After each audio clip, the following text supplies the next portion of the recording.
The plain stretched endlessly, gold and red under the fading light.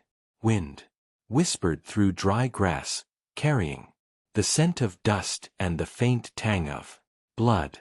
Ethan Hale rode slowly, his hand resting on the reins of his last horse.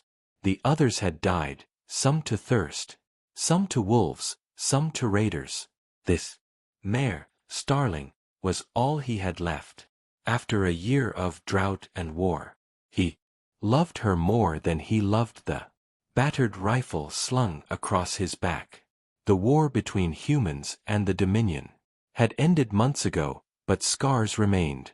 Across the frontier, settlements burned, families scattered, and men like Ethan wandered, survivors clinging to the bones of a dying land. That was when he saw her. At first, he thought it was a trick of the light, something pale, crumpled in the tall grass.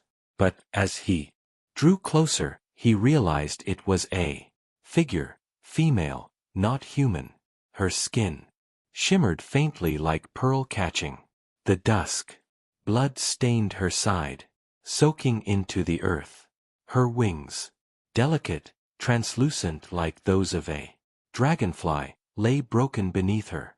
Her chest rose and fell shallowly.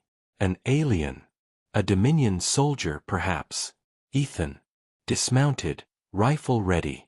He should walk away, after all the horrors he'd seen, leaving one enemy to bleed out in the grass was mercy compared to what her kind had done to his people. But then, her eyes fluttered open. They were enormous, silver like the moon, and filled not with hatred but fear. Please. Her voice was fragile like a child's. She tried to push herself up, then collapsed with a soft cry. Don't leave me. Ethan's throat tightened. He lowered the rifle. Damn it, he muttered. He dropped to one knee, pressing a hand to her wound. Warm blood seeped between his fingers. She flinched, but did not resist. You'll die out here, he said. Her gaze held his. I know. Something twisted inside him. She was young, barely more than a girl. Perhaps she had been caught in the retreat, abandoned by her unit. Perhaps she was nothing more than a refugee.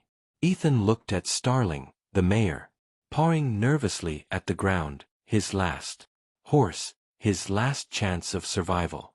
And then, with a grim shake of his head, he made the choice. All right, girl, he whispered to the horse. Looks like you're carrying two tonight. He lifted the alien carefully, surprised by how light she was. Her wings brushed against him like fragile glass. She gasped at the movement, but clung weakly to a shirt. Ethan mounted and settled her across Darling's back in front of him.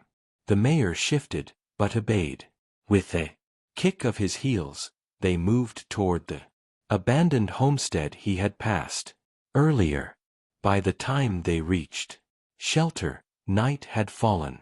Ethan lowered her onto a straw pallet and lit a small fire.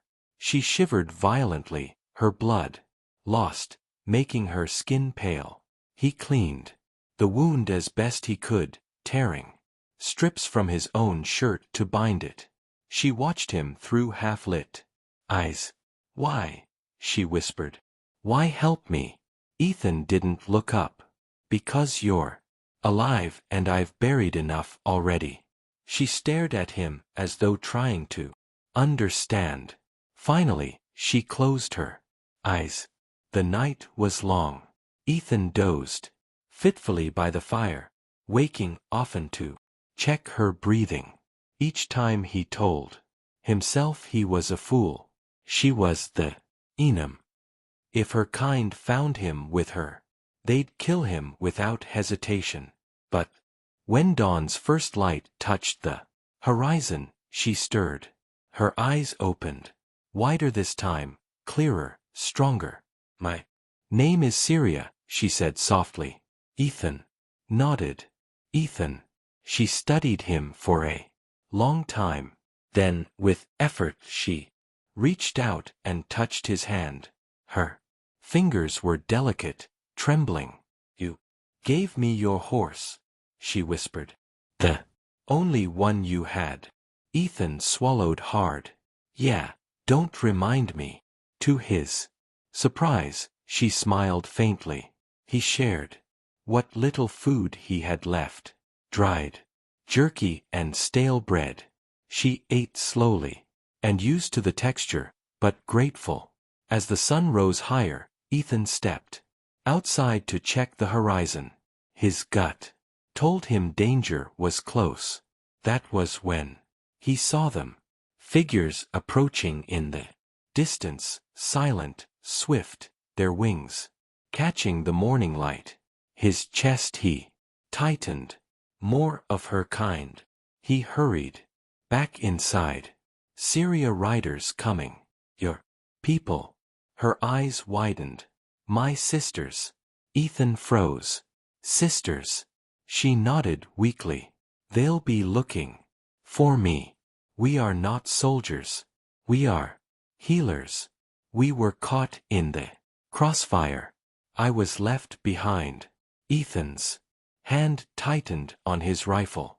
He had saved her, yes, but what would they do when they saw a human standing over her?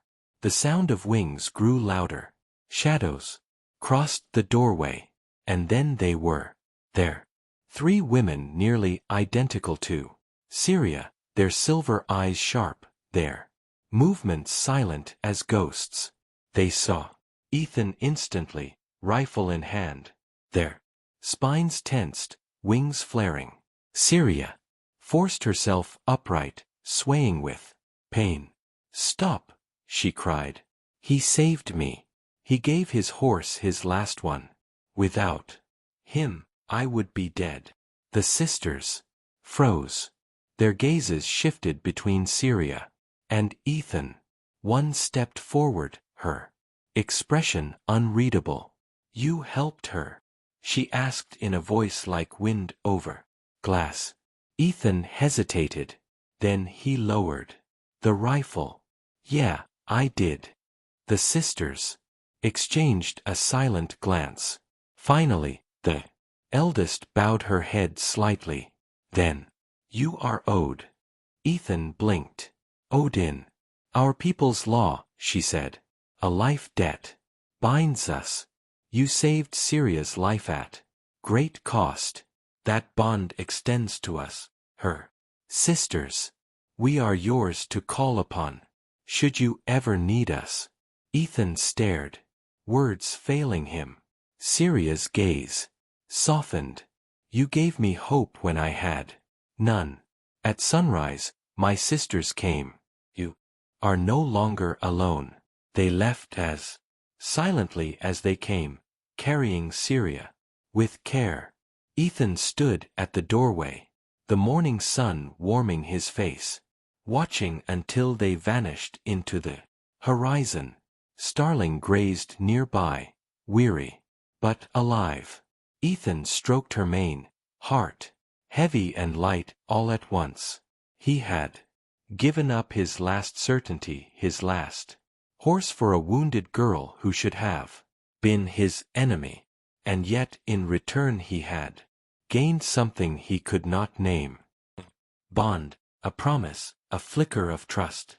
Across the gulf of species and war. Perhaps that was what humanity did best. Not the guns, not the fire, but the stubborn refusal to walk away from someone in need. Ethan smiled faintly.